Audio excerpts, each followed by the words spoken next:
Hello everyone, and welcome to my basic player on port video.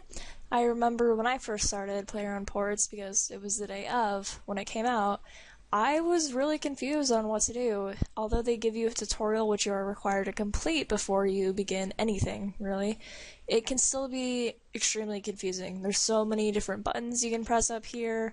You have a new tab down here which shows you all of your ships, and you get all these other options such as naming them. It just seems really overbearing. And you have other stuff like visitors and resources. So I decided to make a very basic video on how to get started in ports and basically how to get efficient and make your checking ports basically not take very long. Alright, if you're just starting off, then your crew roster will look probably nothing like mine. So Coltin actually has not really done too much of player on ports, so I will use his crew roster as an example. As you can see, you have all of your crewmates over here. You can have up to 25 different crew members, 5 members per ship, and 5 different captains, of course. Each day, you are able to buy 1 captain. At this point in the game, it's kind of random what you receive. As you upgrade different buildings, and you have a higher chance of recruiting higher level captains. So this captain is completely free, as you can see. So we can recruit her, and she will appear over here. And captains also have very differentiated traits, such as this one has an eagle eye trait, which improved seafaring, and an eager trait, which improved morale. And every captain also has a stat that they are the best in, such as this one is combat.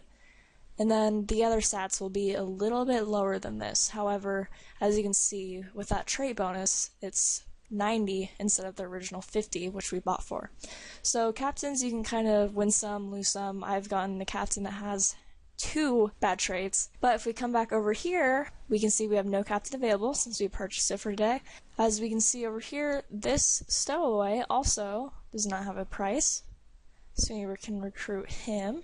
We can recruit the smuggler and the traveling drunk. And now we are left with actually higher quote-unquote tier crewmates that we actually have to purchase, but as you can see, the base stat of 150 is clearly better than the base stat of 70 over here. So these guys were free, so we really can't complain all that much. So let's buy another Brimhaven pirate,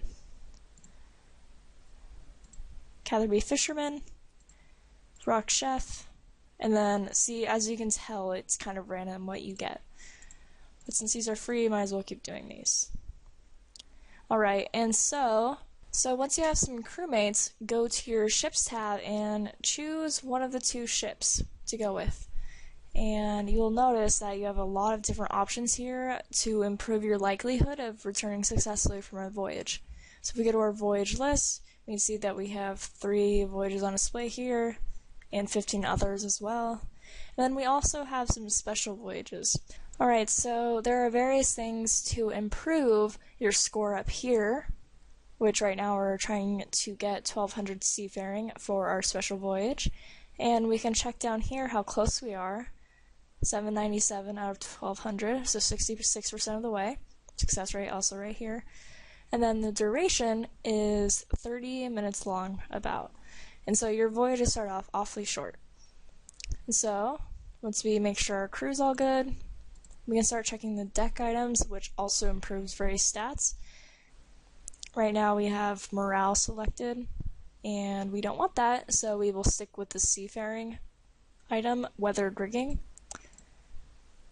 We also have that on deck item 2. Ram and figureheads unfortunately only boost morale in combat, which we're not going for, so it actually doesn't matter which one we have right now. Holes, however, you will get the opportunity per region to have 2 different types of holes that will either boost mainly morale, seafaring, or combat. So right now we do have our seafaring hole though. Alright, so we have 5 seafarers now, which is the maximum we can have per boat, so this works out fine.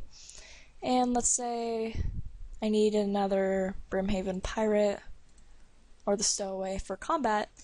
We can come down here, buy this Brimhaven pirate, and you will notice that there's no crewman here because I've already re-rolled through all of them.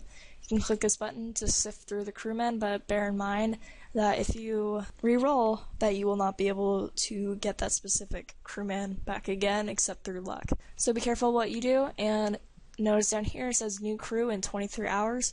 You can earn re-rolls on your crew through random events such as Barmaid's Tip and the Black Marketeer. Alright, so we have all of our seafarers up here. We go to our voyage list. We can choose different ones. As you can see, I am focusing on seafaring right now, so I would not want to do a combat or a morale voyage. This voyage would still be not as great because we go over our seafaring requirement by 3 times and we are kind of lax on the combat and the morale. However, if we go to this voyage, we will notice that we are at 100%, and this works out perfectly, so we can just simply send out this voyage.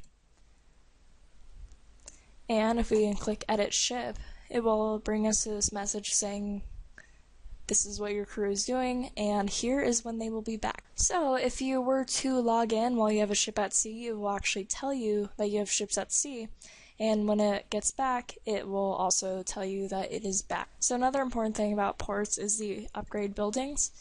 Different buildings give different opportunities. The bar gives you better chances of attracting adventurers and attracting captains with different stats. The office, of course, will unlock different ships for you, so every time you upgrade the office, you will receive a new ship, up to 4 different ships. The workshop, you will first have to purchase if you want to make any scrimshaws, armor, soups, anything. The lodgings will give you a higher chance of attracting higher quality crewmates. So the shipwright will give you a boost to your stats, and later on you will get the option of choosing what stats to also boost, such as seafaring. When you purchase the warehouse upgrades, you will get a boost to your rewards. This makes gathering resources so much quicker, and it adds up over time. And then you have things called totems, which I would not worry about until you're pretty late in the game. They give you different opportunities of receiving different things, such as scroll voyages, XP voyages, amount of resources from a voyage, random events, and receiving trade good voyages.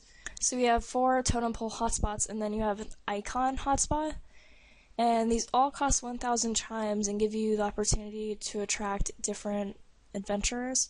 So you have 3 of these icon hotspots. And then you have the portal, which is completely aesthetic. So I would not buy this until you maybe have a ton of extra resources. I accidentally got a lot more slate than I needed, so I actually just put it toward my mystical portal, which I have right here. Ports can be extremely repetitive, especially when you're trying to stock up on, let's say, a lot of jade or a lot of cherry wood, the missions that take a lot longer. But over time, it just gets very easy, and you will be able to send out voyages very quickly without very much effort. Last but not least, there are several other buttons that we can interact with, such as the map of the place we are in, and you always start off with the arc, and every time you unlock a new island, it will show you it on the map, and it will also give you a progress bar on how close you are to the next region. It takes longer and longer to get to each region, but you just have to keeping up with your voyages and you'll slowly get there. Furthermore, we have the port management, which once you start getting forgotten scrolls, you can focus on certain areas, such as you can get the Tetsu helm, Tetsu body, Tetsu legs, or the Death Lotus top, helm, legs, Sea Singer, then the recipe for Rocktail soup, and all of your scrimshaws. So you have the option to choose what you want to get, and every time you get a scroll, it will complete a 4th of the scroll on here. As you can see, I need 1 more for the Death Lotus hood, for example. Bear in mind that you need 4 scrolls and all of the required materials. For example, I do not have any Sea Singer rope top scrolls, but while I have 100 chi, I could hypothetically make the Sea Singer body, but I would need the scrolls first to learn how to do it. When you start unlocking regions, you can focus on different areas to focus on basically different resources. So if I were to focus on the arc, like I showed right now, I could roll for more of a chance of getting bamboo voyages instead of anything else. Even though, as you see, you do have the opportunity of getting other voyages, it just makes it a little bit more likely. Another cool thing is that under your voyage list, you are able to actually add effects, which you receive from random events in ports, and you can increase your speed, morale, combat, seafaring, even get more rewards, get more experience, and you can also protect your crew, which is really convenient. And then you have the shipyard, which if you were to click on any of your ships, it would bring you there automatically, as you can see. And then it shows your resources up here, which I've been pulling down occasionally. In the first region, you will get chimes and bamboo, and you can get chimes throughout any other region. You start off with it. In the second region, you'll get gunpowder. In the third, you will get slate. In the fourth, you'll get cherry wood. In the fifth, you'll get jade. In the sixth, you'll get stainless steel. You can get trade goods intermediately throughout these as well, so don't worry too much about that. And then your visitor panel is nothing that you can't see from going to your voyages. Under special voyages, and you can see the captain that you have for hire. And also, another important thing is that the black marketeer over here will actually sell you resources every single day, although it does get pretty expensive, especially when you start getting up to jade. So if you have a little bit of spare money, then it would be a good idea. But as you can see, jade is actually 800 each, so if I don't need it, then I would not buy it, and if you don't need it, then you should definitely not buy it, because it does add up over time, buying this every single day, and it's hard to get a payout from ports, so you just have to be careful. I hope I answered some of your questions. If you have been kind of hesitant about starting ports, I would really, really recommend starting it, though, if I were you. Because, I mean, you do get the best armor in the game here, you get the best food in the game, and you get scrimshaws, which can only be attained through player-owned ports. There is no loss. Except for time, you will lose nothing by doing player-owned ports. You might actually even get some XP missions, and so on and so forth. The only time you might lose something is if you were to buy from the Black Marketeer, which is completely optional. So if you have any questions, feel free to post below. I am by no means the most knowledgeable of ports, but I do have a fair bit of knowledge, and I am pretty much at the end of ports, as you can see. I'm just going out with my XP missions every single day now, and if I get scrolls, I'll do those. And if I get trade resources, I'll do those, and maybe some inferior armor as well. Thank you guys for watching, and see you in the next video.